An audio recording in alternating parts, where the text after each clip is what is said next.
Baik, kembali lagi di channel Quick Story. Apa kabar teman-teman semuanya?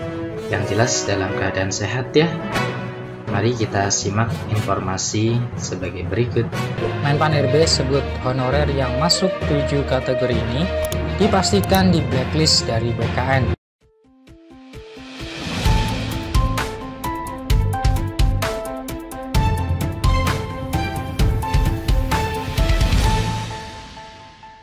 Baik, kembali lagi di channel Quick Story. Pada kesempatan kali ini kita akan memberikan informasi update, informasi terbaru seputar tenaga honorer.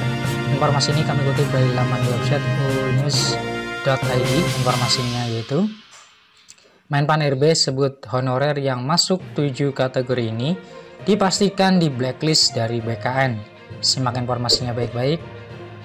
unews.id. Penghapusan tenaga honorer di Indonesia menjadi perhatian publik karena banyaknya jumlah honorer yang tidak memiliki kepastian status dan kesejahteraan yang merata. Pemerintah sudah merencanakan program penghapusan tenaga honorer sejak lama, dan hal tersebut menjadi isu yang kian mengemuka belakangan ini. Salah satu aturan baru terkait penghapusan tenaga honorer adalah Surat Edaran Menpan RB nomor B/85-M.SM.02.03/2022 yang dirilis pada Mei 2022. Aturan ini menyatakan bahwa tenaga honorer harus dihapuskan paling lambat pada 28 November 2023. Dengan demikian hanya ada 2 status kepegawaian di Indonesia, yaitu PNS dan P3K. Namun demikian, tidak semua tenaga honorer akan dihapuskan. Menurut informasi yang dilansir dari situs resmi menpan.go.id, pada 7 kategori tenaga honorer yang akan dihapus pada tahun 2023, seperti tenaga kebersihan, satuan pengamanan, pengemudi, dan lain sebagainya.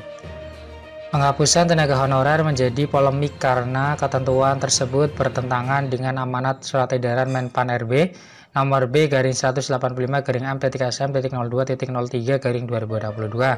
Banyak pihak yang menilai bahwa tenaga honorer yang sudah bekerja dengan baik dan loyal pada negara seharusnya tidak dihapuskan begitu saja. Namun demikian, untuk kategori tenaga honorer nomor 4 yang telah bekerja selama 1 tahun perlu diperhitungkan agar mereka tidak kehilangan pekerjaan yang sudah mereka tekuni selama ini. Ada juga kategori tenaga honorer yang tidak memiliki jasa, sehingga perlu adanya program pendidikan dan pelatihan untuk meningkatkan kompetensi mereka. Pemerintah pun menawarkan solusi dengan mekanisme outsourcing atau alih daya untuk tetap memberikan kesempatan kepada tenaga honorer untuk bekerja di pemerintahan. Dengan demikian, tenaga honorer dapat memiliki pekerjaan yang lebih baik dan layak sehingga dapat meningkatkan kesejahteraan mereka. Namun demikian, program outsourcing dan alih daya ini juga menuai pro dan kontra. Beberapa pihak menilai bahwa program ini hanya akan memperpanjang masa depan yang tidak pasti bagi tenaga honorer, sementara yang lain berpendapat bahwa program ini dapat memberikan kesempatan yang lebih baik bagi tenaga honorer untuk bekerja di pemerintahan.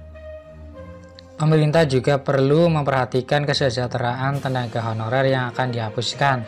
Mereka perlu diberikan jaminan sosial dan pelatihan keterampilan agar dapat meningkatkan kualitas hidup mereka. Terkait dengan penghapusan tenaga honorer, pemerintah juga perlu memperhatikan dampaknya pada sektor-sektor tertentu seperti sektor pendidikan dan kesehatan. Banyak tenaga honorer yang bekerja di sektor-sektor ini, sehingga penghapusan mereka dapat berdampak pada ketersediaan tenaga kerja di sektor-sektor tersebut. Namun, meskipun ada solusi alternatif seperti outsourcing, penghapusan tenaga honorer masih menimbulkan banyak pro dan kontra di masyarakat. Beberapa pihak menyambut baik kebijakan ini, menganggap bahwa penghapusan tenaga honorer akan memperbaiki kesejahteraan PNS dan mendorong efisiensi biaya negara. Namun ada juga yang menentang kebijakan tersebut karena penghapusan tenaga honorer dianggap merugikan mereka yang sudah lama bekerja sebagai honorer dan belum memiliki kesempatan untuk menjadi PNS. Selain itu, terdapat pula kekhawatiran bahwa penghapusan tenaga honorer akan mengakibatkan banyak layanan publik yang terganggu, terutama di daerah-daerah yang sulit dijangkau. Untuk mengatasi masalah ini, pemerintah perlu memperhatikan ketersediaan sumber daya manusia yang memadai dan memastikan bahwa pelayanan publik tetap berjalan dengan baik. Selain itu, perlu juga ada upaya untuk memfasilitasi peluang kerja bagi tenaga honorer yang terkena dampak penghapusan tersebut, seperti melalui pelatihan atau program peningkatan keterampilan. Hal ini penting dilakukan untuk menghindari terjadinya pengangguran dan kemiskinan yang dapat terdampak buruk pada kondisi sosial dan ekonomi masyarakat. Di samping itu, pemerintah juga perlu memperkuat mekanisme seleksi dan rekrutmen PNS sehingga proses pengangkatan menjadi lebih transparan dan adil. Hal ini dapat membuka peluang bagi tenaga honorer yang memiliki kualifikasi dan kemampuan untuk menjadi PNS, sehingga mereka tidak lagi terjebak dalam kondisi honorer yang tidak pasti. Secara keseluruhan, penghapusan tenaga honorer di Indonesia memang bukan kebijakan yang mudah untuk dilaksanakan, karena melibatkan banyak kepentingan dan dampak yang kompleks. Namun jika dilakukan dengan tepat dan terukur, penghapusan ini dapat menjadi langkah penting menuju peningkatan kesejahteraan PNS dan pelayanan publik yang lebih baik bagi masyarakat. Oleh karena itu, pemerintah perlu memperhatikan berbagai aspek yang terkait dengan penghapusan tenaga honorer, termasuk solusi alternatif yang dapat membantu tenaga honorer yang terkena dampak. Demikian informasi yang bisa kami share, semoga bermanfaat. Tetap semangat dan optimis, selalu berpikir positif. Terima kasih atas perhatiannya. See you next time. Assalamualaikum warahmatullahi wabarakatuh.